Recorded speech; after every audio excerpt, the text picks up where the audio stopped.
Afternoon everyone. এখন অনেকটা বেলা, তো আজকে ফালতু অনেকটা সময় নষ্ট হয়ে গেলে দুপুরে রান্না বসালাম, ভাত বসিয়ে দিয়েছি এদিকে। আর কালকের ব্লগেই তো তোমরা দেখেছো ওল আলুর তরকারি করব। আর আমার জেঠিমা শাশুড়িদের ঘর থেকে অল্প একটু পুঁই শাক নিয়েছি, আর ঘরে এই সবজিগুলো ছিল, তো আমার যাই কেটে দিয়েছে। তো এই কাঁঠালের বীজ দিয়ে একটা তরকারি করব, তোমাদের দাদাভাই খুব ভালো খায়।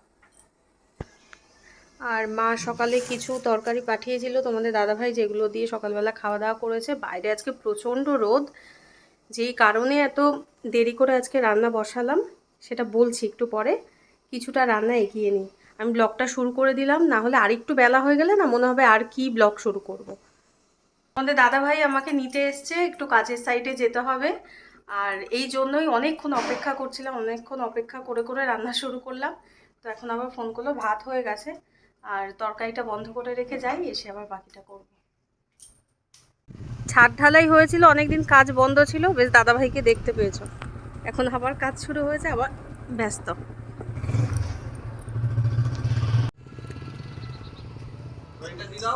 হ্যাঁ, ড্রয়িং ড্রয়িং তো করে আনিনি। এই যে অযথা যে ফাঁকা হয়ে গেল, এবার কি হবে এটা কত? এত ফাঁকা আছে সব, ওইগুলো ভরা হবে না, এটা ভরা হবে।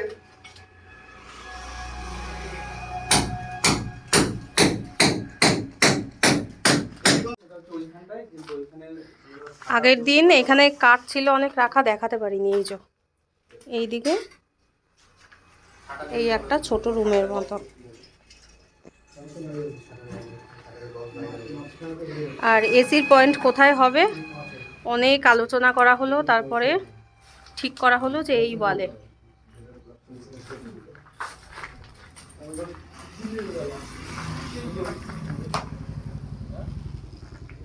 আজকে কারেন্টের তার ফেলছে ও।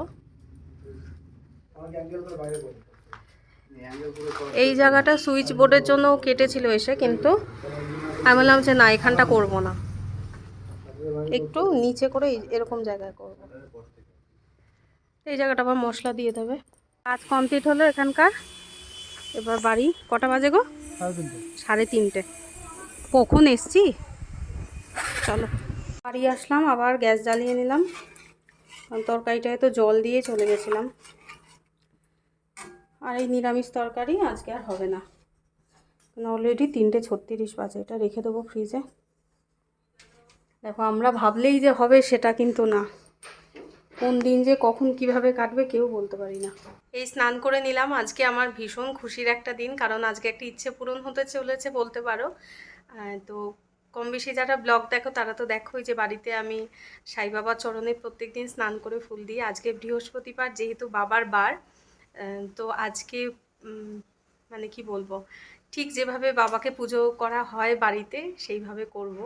তো কালকেই আমাদের যে কাকিমা দুধ দিয়ে যায়, তাকে ঘটিটা দিয়ে দিয়েছিলাম, সে সকালবেলা দুধ দিয়ে গেছে।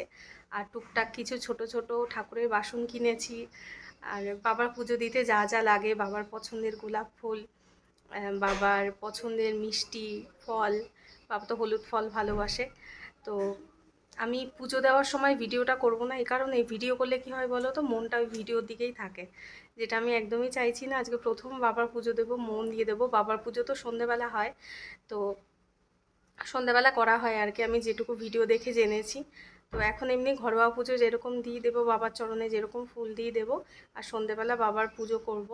আর বাবার পুজো করতে গেলে শুনেছি একদম নির্জলা উপোস না করলেও হয়, একদম নির্জলা উপোস করলে নাকি বাবা কষ্ট পান। তো সেই জন্য ফল খেয়েছি, ফল সাবু টাবু এগুলো খাওয়া যায়, আমি ফল খেয়েছি। এখানে তোমাদের দাদাভাই হলুদ গাঁদা ফুল আর বাবার ভীষণ পছন্দের গোলাপ ফুল এনে দিয়েছে। বাবা হলুদ রং ভীষণ পছন্দ করেন, তো হলুদ ফলই আমি দেখেছি পুজোতে দিতে। তো এখানে কলা আর আম আনিয়েছি। বাবার পুজো দিতে গেলে একদমই অনেক কিছু লাগে এমনটা নয়, খুব সাদামাটাভাবে পুজো দিলেই নাকি বাবা ভীষণ খুশি হয়ে যায়।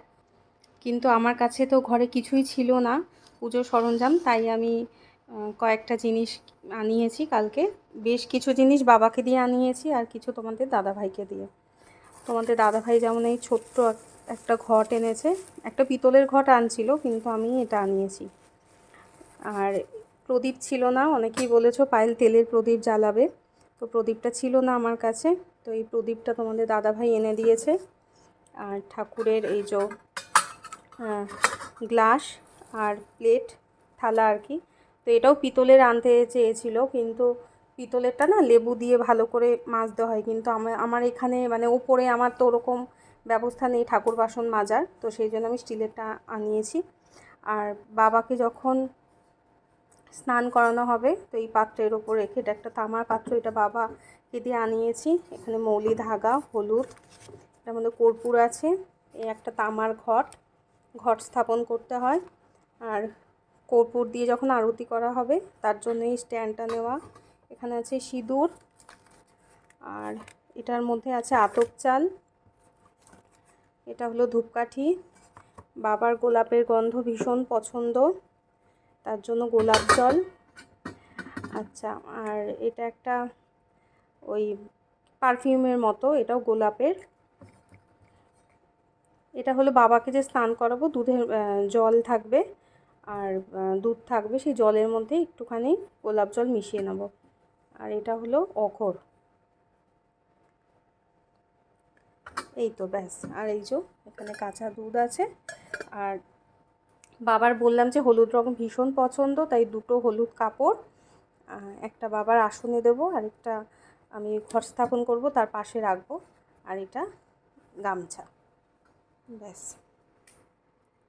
এক্ষুনি কি রোদ ছিল, আর ঠিক ঘরে বাবার পুজো দিচ্ছি, এই বেরোলাম, বাবার চরণে ফুল দিয়ে দেখি ঝমঝম করে বৃষ্টি পড়ছে। আর সেই মাটির একটা গন্ধ হয় না, মাটির মধ্যে দেখবে বৃষ্টির জল পড়লে একটা খুব সুন্দর গন্ধ, ভালো লাগে না? এই গন্ধটা আজকেই পেলাম এই বর্ষাকালে। পাচ্ছ? হ্যাঁ হ্যাঁ, ছোটোবেলায় জেঠু বাড়িতে গেলে এই গন্ধটা পেতাম। পুজো দেওয়া হয়ে গেছে আমার।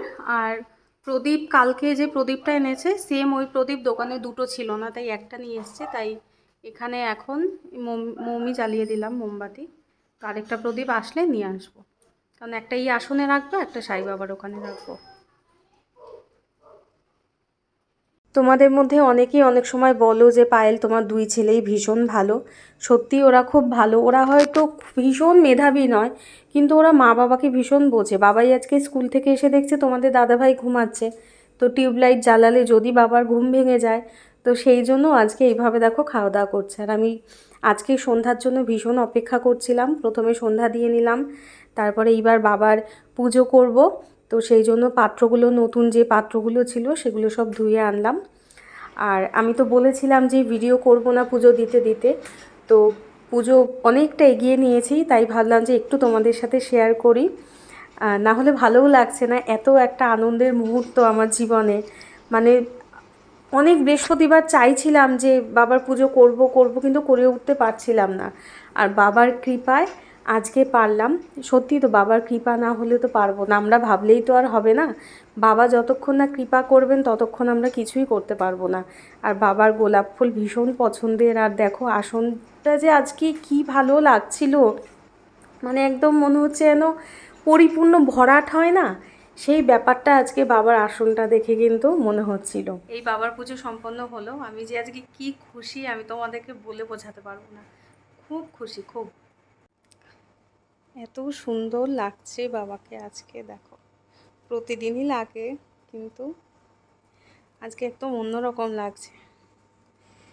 দেখো কি কাণ্ড হলো।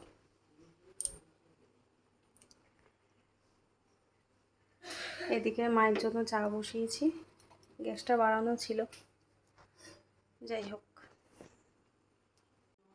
পরিষ্কার করে নিলাম। আজকে আমি এই দুধ উতলে যাওয়াটাকে শুভ হিসাবেই ধরছি। আর এই যে চাও হয়ে গেছে মায়ের। গরুর দুধ দিয়ে চা করলে না একটু পাতলা হয়, কিন্তু মা আমুল দুধের চা খেতে চায় না, খুব মিষ্টি হয় তো। আর মা আবার লিকার চাও খেতে চায় না চিনি ছাড়া। তো মা সিঙ্গারা এনেছে প্রত্যেক দিনের মতো, চাটা নিয়ে নিচে যাই, কারণ ঘরে তো তোমাদের দাদাভাই ঘুমাচ্ছে। মায়ের সাথে গিয়ে একটু গল্প করে আসি। এই যে মা বাংলা সিনেমা দেখছে, আর এই যে সিঙ্গারা, মায়ের একটা আমার একটা। আর মা না কোনো সিনেমা দেখলে সেই সিনেমার মধ্যে একদম ঢুকে যায়, সেই গল্পগুলো আমাকে আবার বলে। তো যেহেতু গান চলছিল টিভিতে, তো সেই জন্য আমি ভয়েস দিচ্ছি। অন্য একদিন তোমাদের সাথে শেয়ার করব, দেখবে দারুণ মজা পাবে তোমরা। আমাদের দাদা ভাই মুখটা দেখো কিরকম বেজার করে রেখেছে। না না, ঘুমটা বেশি হয়ে গেল, এতটা ঘুমাবো আশা করতে এখন বাজে 9:30 উঠেছে। শুয়েছো কটায়? 6টা? 5টা, 5:30। 5:30টায় শুয়ে 7:30 উঠবো, 2 ঘন্টা আমাকে কিন্তু ডাকতে বলেছিল, আমি কিন্তু ডেকে দিয়েছি, ও আবার ঘুমিয়ে পড়েছে, একদম চোখ মুখ ফুলিয়ে উঠেছে। 7:30 উঠবো, ব্যাস উঠে দিই 9:30 বাজে, মানে সব গন্ডগোল হয়ে গেছে। আর কালকের ব্লগেও দাদাভাইকে দেখতে পাওনি, আজকে আমি একটু দেখিয়েছিলাম। দাদাভাইয়ের আর কথা বলার সময় নেই এখন, এত, হ্যাঁ, কাজের চাপ বেড়ে গেছে, এত ব্যস্ত হয়ে গেছে এখন, বাড়িতেও কম সময় দিতে পারছে। মানে চাটা যে খাবে গরম বলে দেরি হচ্ছে, হ্যাঁ, ওর এইটুকু সময়ও নেই। আর আজকে সাই বাবার পুজো দিয়ে ঘরের মধ্যে এত সুন্দর একটা গন্ধ, তাই না বলো? হ্যাঁ, ঘরটা একদম মানে পুজোর গন্ধে মোমো করছে। কখনো যদি ভাবি না বিছানায় একটু শোবো, কাজ শেষ করে উপায় নেই। মানটি সব সময় খেলনা এরকম ছড়িয়ে রাখবে, গোছায় ঠিকই, কিন্তু কি বলো তো, এখন আমার শুতে ইচ্ছা করলেও তো পারছি না। ও কখন খাওয়া দাওয়া শেষ করে উঠবে, ও গোছাবে, তারপর আবার আমি গুছিয়ে দিলেও হবে না। আর এখানে এই যে বাবাই আজকে দুধ রুটি খাচ্ছে না, আম দিয়ে রুটি খাচ্ছে, আর মানটি এখানে দুধ রুটি খাচ্ছে। বড্ড ক্লান্ত লাগছে আজকে, এই যে, তাই একটু তাড়াতাড়ি করেই আলু আর চাল রেডি করে রাখলাম। আর এঁঠো বাসন যেটুকু ছিল ধুয়ে রাখলাম, গ্যাস ট্যাস মুছে রাখলাম সব। দাদাভাই এসে আজকে নিয়ে খেয়ে নেবে। এই যে দুধ জাল দিয়ে রেখেছি। আমি শুয়ে পড়বো আজকে, ভালো লাগছে না, এত মাথা যন্ত্রণা করছে।